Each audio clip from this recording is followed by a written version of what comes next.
If you ever have to deliver a pizza to a dark crack den, a small piece of advice: watch where you step. Seriously, and I'm not talking about used needles. Alright, so this is a story that I like to tell at parties, but at the time I didn't find it very funny or interesting or entertaining. At the time, I was terrified. And it almost ended my illustrious career at a little place called Pizza. Not because of some life-threatening injury, but because it scared me half to death.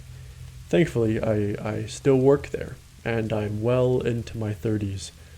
Wouldn't want to lose a gig like that. My hometown is a misty, salty hamlet perched on the side of the Pacific like a leech. It's nestled between the vast, dark ocean and an endless stretch of rocky, cliffy woods. When the weather is bad, which is a common occurrence, there isn't much to do other than stay in, watch a movie, and order a pizza, which means work for me. That summer night, rain was pattering against the sides of the windows of a little place called Pizza, a surprisingly consistent beat. And yes, if you're wondering, I also don't know what our founder and owner, Landon Relwood, was thinking when he named his business that. And I'm sorry to name drop you there, buddy, but you need to take some flack for the decisions you make. The few weirdly blue street lamps outside weren't illuminating much more than a thick cover of mist and the fat droplets falling to the old, cracked pavement of the road. The blindingly bright lights inside of the dining area were beaming down on our only customer. A fisherman, I assumed. He was wearing a dark raincoat and was staring down his long gray beard at his small Hawaiian pizza, like the pie had just said the most hurtful insult he had ever heard. I was doing double duty that early July night, working the counter with my coworker Susanna, and also watching the computer for any online or mobile delivery orders. Given the weather, it was surprisingly dead. Usually a rainy summer night would involve around a dozen deliveries. It was pushing 10 p.m., and I had only done 3. I wasn't complaining, though.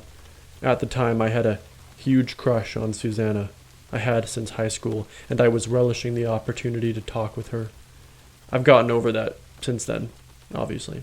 Mostly because, well, she's married and has a young daughter.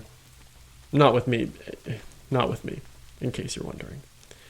Our one-sided, awkward conversation was interrupted by a ding from the computer beside me. I pulled up the new order and looked at the request and the address. 51 Gaffer Road. Oh, Lord. If you're from my hometown, you'll know about 51 Gaffer Road. It's, for lack of a better term, a cesspit. Nobody knows who actually owns the place. My personal theory is that the owner of that shitty, wooden, 2-storied shack died in the 90s, and nobody ever bothered to claim it after that, because since then it's been the go-to crashing place for the small but resilient druggie population in my town, and it's a hive of used needles, domestic violence, and placid, blister-filled faces. It's the place that moms tell their kids to avoid when they go outside to ride their bikes with their friends. Surprisingly, though, I had never gotten a pizza delivery order from that address. But whoever Alex Smith was, they clearly had the munchies, because they wanted 3 large peps to be delivered as soon as possible.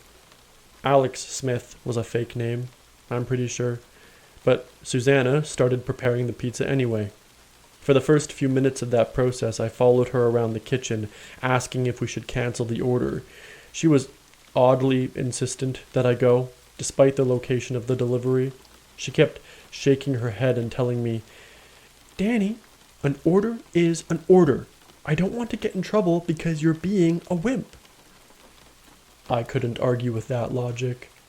When the large peps were done, she put them in the bag, dropped it in my hand, and shoved me out the back door and into the foggy, rain-clogged streets. She gave me a sarcastic wave and then turned around, disappearing back into the brightly lit building. I had to drive slowly through the pond-sized puddles on the road, passing a few blinking streetlights and slow-moving old vehicles. 51 Gaffer Road is on the southeast side of town, separated from polite society by an overgrown, strangely large yard that isolates the dirty shack from the normal houses around it. When I got there, I stopped the car, turned it off, and looked out of the window. The house is 2 stories, a duplex. The bottom was completely dark, the windows covered with cardboard and graffiti. The top unit was barely lit by a flickering yellow light that was shining in the windows. The street lamps were doing nothing to help guide me. Not even they would go close to the yard. As I stared, I thought I heard a loud bang come from the bottom unit, and then a strange, distant cry, but I wasn't sure. When I tell this story at parties, I leave out how nervous I was. Delivering pizzas isn't a high-octane job.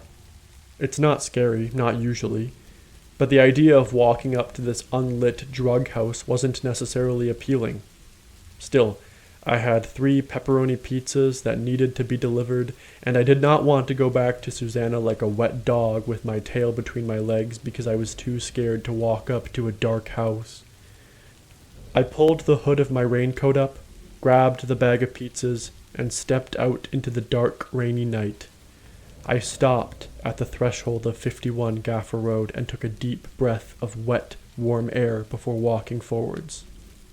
I decided to try the top unit first, given the only light on the property was coming from its cracked, foggy windows, and I also didn't like the sound I thought I had heard from the bottom. I walked up a narrow set of rickety wooden stairs that led to the door. The steps creaked under my boots, groaning under my heavier weight. My heart was a racehorse in my chest, thumping wildly, but I kept going. I reached the door and reluctantly smacked my fist against the peeling wood. I waited. A few seconds passed. I knocked again. Smack, smack, smack. I could hear some music coming from inside, lazy and relaxed. The longer I stood there, the more I could smell the musty, hazy, undeniable scent of an unidentifiable medley of intoxicants. Finally, someone opened the door. A young man I didn't recognize with dark circles under his eyes. He seemed confused, almost surprised that I was there, but he took the pizzas and fished inside of his pocket for some dirty loose bills. He didn't tip me, but the fact that he paid it all is a miracle if you think about it. I began my walk down those rickety wooden steps, holding on to the thin, barely attached railing that snaked next to it and my empty delivery bag. When I was close to the bottom, there was suddenly something cool and hard and stinging on the back of my leg. My body acted without thought. In a fit of shock, I lurched forwards, landing on my foot at an awkward angle, lost my balance on those stairs, and went tumbling to the ground. Thankfully, I didn't have far to fall, but it still hurt badly when I thudded to the wet concrete at the base of those steps. The pizza bag slipped out of my hand and glided annoyingly far, sinking into a wet, muddy puddle. I pulled myself up, groaning. I scanned the scene in front of me for what had hit the back of my leg, and it took me a surprisingly long time to see the smiling face behind the stairs. Right where I had fallen, behind the steps, bathed in shadow but visible all the same, there was a woman smiling at me.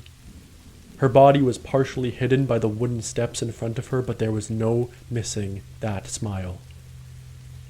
It wasn't like a smile. It was like a fixed, unmoving smile.